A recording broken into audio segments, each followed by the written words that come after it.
जरूरी। कार्यक्रम में मेरे साथ उपस्थित भारतीय जनता पार्टी के राष्ट्रीय अध्यक्ष श्रीमान जेपी नड्डा जी,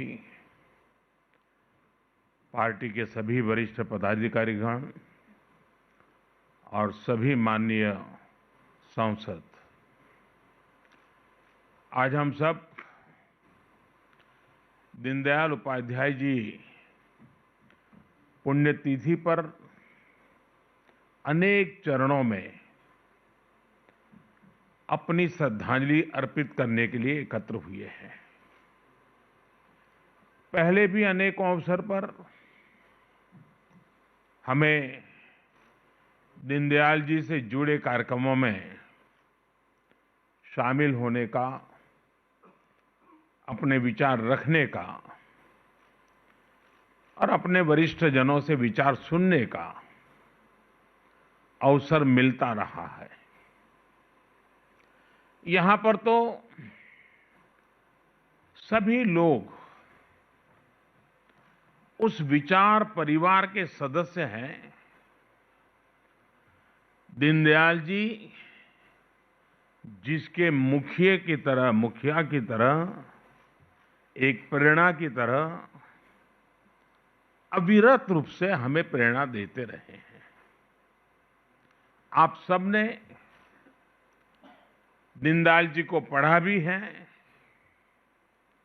और उन्हीं के आदर्शों से अपने जीवन को गढ़ा भी है।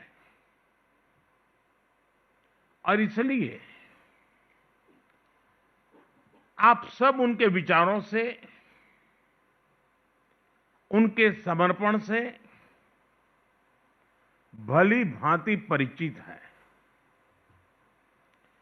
मेरा अनुभव है और आपने भी महसूस किया होगा कि हम जैसे जैसे दीनदयाल जी के बारे में सोचते हैं, बोलते हैं, सुनते हैं, उनके विचारों को पढ़ने का प्रयास करते हैं, हमें उनकी बातों में, उनके विचारों में हर बार एक नई ताजगी, एक नया दृष्टिकोण, एक नवीनता का अनुभव होता है।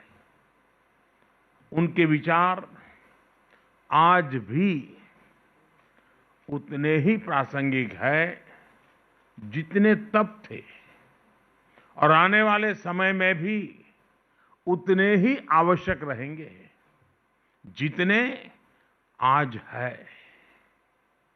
एकात्म मानव दर्शन का उनका विचार मानव मात्र के लिए था। इसलिए जहां भी मानवता की सेवा का प्रश्न होगा, मानवता के कल्याण की बात होगी, दीनदयाल जी का एकात्म मानव दर्शन प्रासंगिक रहेगा ही रहेगा। एकात्म मानव दर्शन में विशेष रूप से इन 3 शब्दों में व्यष्टि से समष्टि की यात्रा व्यक्त होती है, स्वार्थ से परमार्थ की यात्रा का मार्ग स्पष्ट होता है और मैं नहीं तू ही का संकल्प भी सिद्ध होता है। साथियों, हमारे यहां कहा गया है, स्वदेश से पूज्य